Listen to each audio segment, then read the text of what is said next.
Hello everyone, Mercurial girl here, and today I wanted to offer a little talk around the full moon. So we're gonna do a little full moon ceremony. I'm gonna share some writing prompts. I'm gonna share a little movement practice that I love to do, especially on full moons. But let's talk about the energy of the moons in general, and then we'll hone into the full moon energy.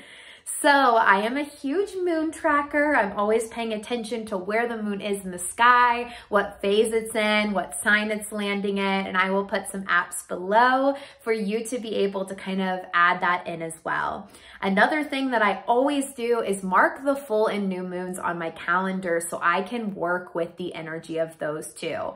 It's one of the first things that actually I made a non-negotiable for journaling. So journaling practices I always do on full and new moon days, because within this, now I have years of data on how I feel at different points in the year. And I've been able to see a lot of themes that come up for that around me, knowing like which theme happened last year at the time of the full moon in Leo, and then seeing if there's like cycles to it. And I think for me, it's helped me depersonalize a lot of the ebbs and flows of my emotions, and instead to like work with them. And knowing that the moon is always up there, showing and teaching me something about myself. So new moon to new moon is about a month of time. And the new moon really comes when the sun has just moved into a new sign. So the new moon is when the sun and the moon are close to each other and conjunct in the sky. And between that month period, we have our full moon. So the full moon is when the sun and moon are opposite to each other in the sky. So instead of complementing each other and kind of in this new energy, it's this opposing energy, and it's looking at what is and isn't working in our lives. So when a full moon comes, this is a time to shed, let go, release, reflect, reset your energy space. It's also really important to look at how you felt the 2 weeks before a full moon. You want to look at what's been positive and what's been negative, and see that if whatever you set on that new moon energy, has it been coming to fruition, or what is getting in the way of those things coming to light. So if the energy's been really good, put the crystals outside, put the moon water, embrace the energy, tell the universe and your intentions and your journaling, like, I've loved what's happened the 2 weeks and here is why. And I want to keep that energy rolling. If the last 2 weeks have been kind of rough and a theme and a pattern has come up, that's when the full moon is a shedding. It's looking at your emotions and what you're feeling, what is getting in the way. It's cleansing some of that out. And if it's been a rough 2 weeks, you might not want to harness all the energy of the moon by putting everything outside. That's why it's kind of like recommended to kind of check in and look at where you land on the full moon. But I still always open the windows and kind of reset my space around full moons. I love to do baths on full moons, things that help me feel calm and put me in kind of a reflective and releasing like place, so that I can work with that energy as well. And let's talk about how to look up how the full moon is going to impact you. So this is always going to be a little bit generic, because every single moon cycle has kind of different energy depending on the way the planets are interacting with the moon up in the sky. So if the moon is right beside another planet, there's definitely going to be a little bit of a different reframe around it, versus if it's squaring another planet, opposing another planet. So each full and new moon does have some uniqueness in different ways, because there's always different stuff happening up in the sky. But as a little general reference, you always want to see what house the moon is going to be landing in for you. So looking at the themes to that house is important, because there's probably going to be some of that energy like landing in that area of your life. Another thing to look at is what sign it's landing in. So as like a general theme, Aries is going to have themes around initiating something, our individuality. Taurus is going to have themes about our comfort and how we respond to pleasure, maybe even finances.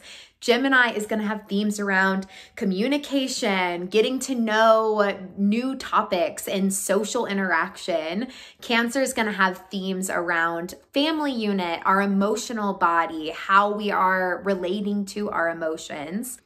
Leo is going to have themes around our sense of creativity, self-expression, how we shine. Virgo is going to have themes around refinement, our day-to-day routine, how we relate to perfectionism. Libra is going to have themes around our partnerships, our close relationships. Scorpio is going to have themes about our emotional body, how we meet intensity, looking at the depths of our soul and what we might be hiding from in our shadows. Sagittarius is going to have themes on our expansiveness, our surrendering, our trust to higher power. Capricorn is going to have themes about what our goals are, how we are meeting our home life versus our work life.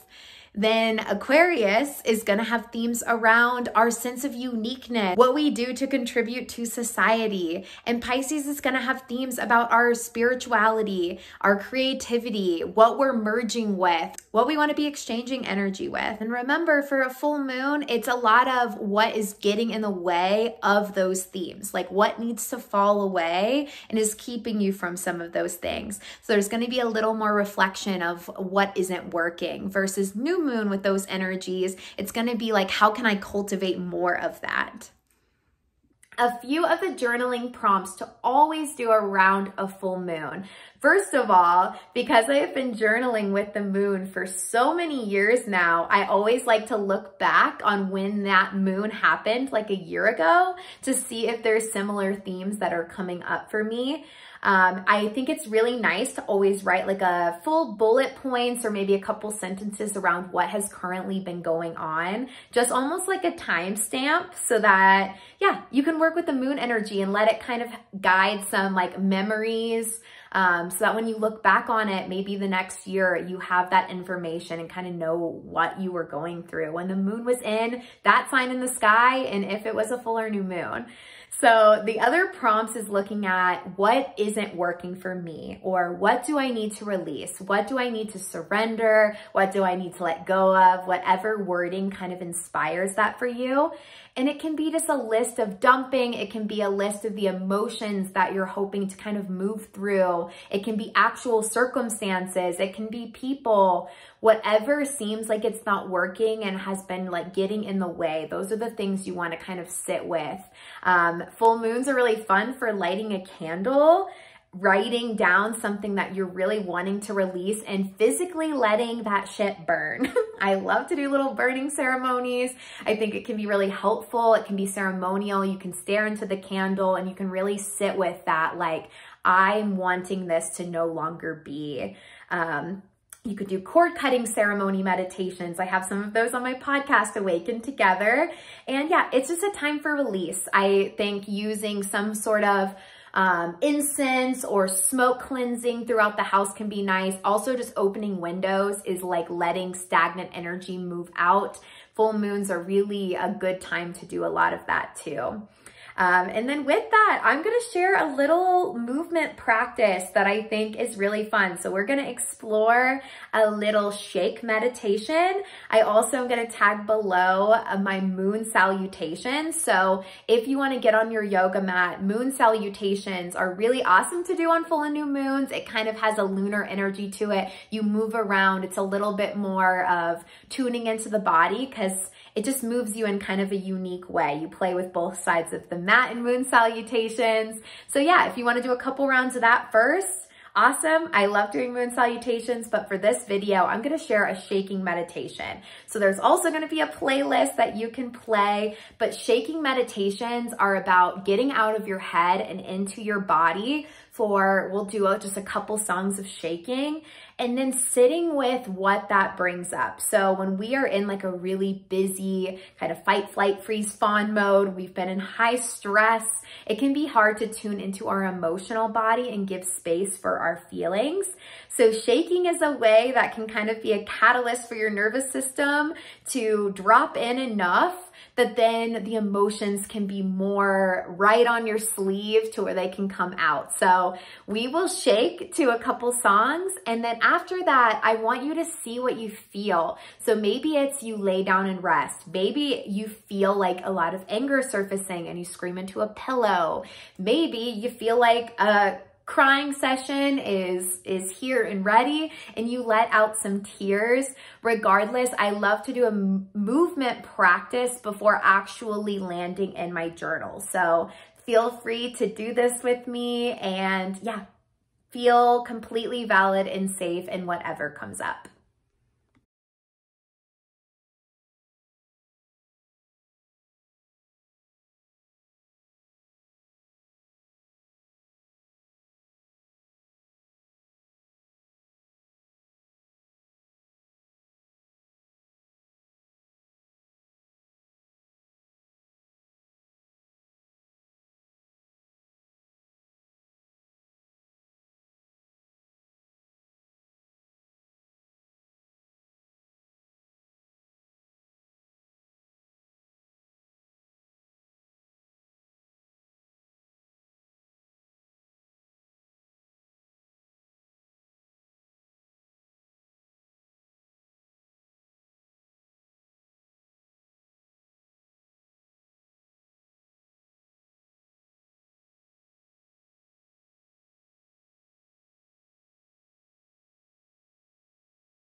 All right, let's put our hands, one on chest, one on belly. Take a couple breaths here.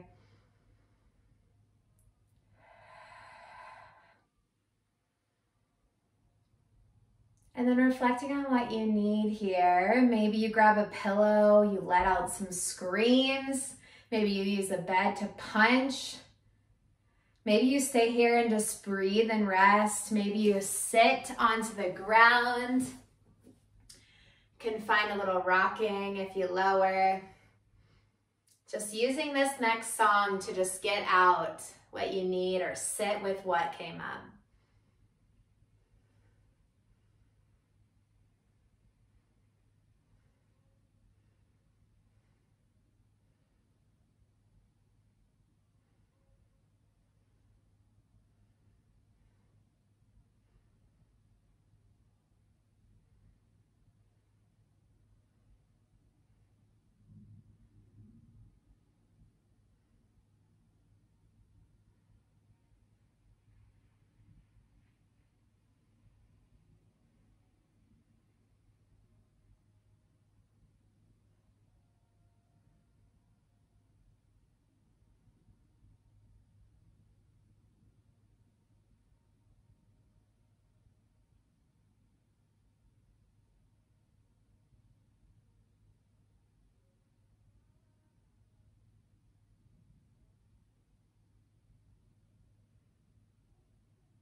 And Wherever you're at, you can take a sitting meditation for this next song. You can lay down and get comfy, put a blanket on yourself. Whatever you need to feel just like a sense of rest, a sense of peace. And then we'll play a few tracks to do the journaling prompts, and I'll pop them back up on the screen.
whatever position you took for that practice, ease out of it slowly. You can grab some water, take a few more breaths, and feel free to grab your journal if you want to keep running through this full moon ceremony with me.